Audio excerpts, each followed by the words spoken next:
പ്രതിപക്ഷ നേതാവിന്റെ പുതുയുഗ യാത്രയിൽ നിന്നും വിട്ടുനിന്ന് KSUവിലെ ഒരു വിഭാഗം സംസ്ഥാന പ്രസിഡന്റ് അലോഷ്യസ് സേവ്യർ പങ്കെടുത്തില്ല. KSU സംസ്ഥാന ഭാരവാഹികളിൽ ഒരു വിഭാഗവും വിട്ടുനിന്നു. ബഹിഷ്കരണത്തിന് കാരണം KSUവിനെ പരിഗണിക്കാത്തതാണെന്നാണ് വിവരം.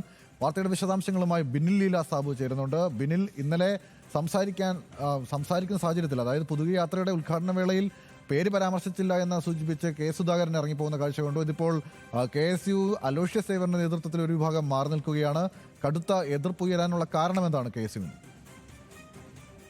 സീറ്റ് ചർച്ചകൾ ഇപ്പോൾ പുരോഗമിക്കുകയാണ്. അതിൽ KSUവും 3 സീറ്റുകൾ ആവശ്യപ്പെട്ടിരുന്നു. കഴിഞ്ഞ തവണ 2 സീറ്റുകളാണ് ലഭിച്ചത്. ഇത്തവണ 3 സീറ്റുകൾ അവർ ആവശ്യപ്പെടുകയും ചെയ്തു. ഇത് സൂചിപ്പിക്കാൻ ജൻസി കണക്ക് യാത്രയും KSU നടത്തിയിരുന്നു. ഇതിന്റെ സമാപന സമ്മേളനം ക്ഷണിക്കാൻ വേണ്ടി അവിടേക്ക് പ്രതിപക്ഷം കാണാൻ വേണ്ടി എത്തിയിരുന്നു. ആ സമയത്ത് അദ്ദേഹം അവഗണിച്ചു എന്നാണ് പുറത്തു വരുന്ന വാർത്തകൾ. അതിന് പിന്നാലെയാണ് ഇന്നലെ പ്രതിപക്ഷ നേതാവിന്റെ പുതിയ യാത്ര കാസർഗോഡ് നിന്ന് ആരംഭിച്ചത്. അതിൽ നിന്നാണ് അലോഷ്യസ് സേവ്യർ ഉൾപ്പെടെ വിട്ടുനിന്നത്. അലോഷ്യസ് സേവ്യർ ഇന്നലെ പങ്കെടുത്തിരുന്നില്ല. കൊച്ചിയിലാണ് അദ്ദേഹം ഉണ്ടായിരുന്നത്. അതോടൊപ്പം തന്നെ വൈസ് പ്രസിഡന്റുമാരും വിട്ടുനിന്നു എന്നാണ് നമുക്ക് ലഭ്യമാകുന്ന വിവരം. കോൺഗ്രസിന്റെ മറ്റ് യൂത്ത് കോൺഗ്രസിന്റെ അടക്കം പ്രസിഡന്റുമാർ അവിടെ ഉണ്ടായിരുന്നു. അതിൽ സംസാരിക്കുകയും ചെയ്തു. ആ ഘട്ടത്തിലാണ് ഇവർ മാറുന്നത്. എന്തായാലും ഗ്രൂപ്പ് സമവാക്യത്തിൽ ചില പ്രശ്നങ്ങളും അതിൽ ഉണ്ടെന്നാണ് മനസ്സിലാക്കാൻ കഴിയുന്നത്. ഇപ്പോൾ സംസ്ഥാന പ്രസിഡന്റ് VD സതീശന് ഒപ്പമല്ല എന്ന ഒരു വിവരം വരുന്നുണ്ട്. അങ്ങനെ അതിലുള്ള എതിർപ്പാണ് ആ അവഗണനയ്ക്ക് കാരണം. അതിൽ പ്രതിഷേധിച്ചാണ് ഇപ്പോൾ KSU സംസ്ഥാന പ്രസിഡന്റും മറ്റ് ഭാരവാഹികളും ഈ പുതുകിയ യാത്രയിൽ നിന്ന് വിട്ടുനിന്നത്. എന്തായാലും ഇത് കോൺഗ്രസിനുള്ളിൽ തന്നെ സജീവ ചർച്ചയായിട്ടുണ്ട്.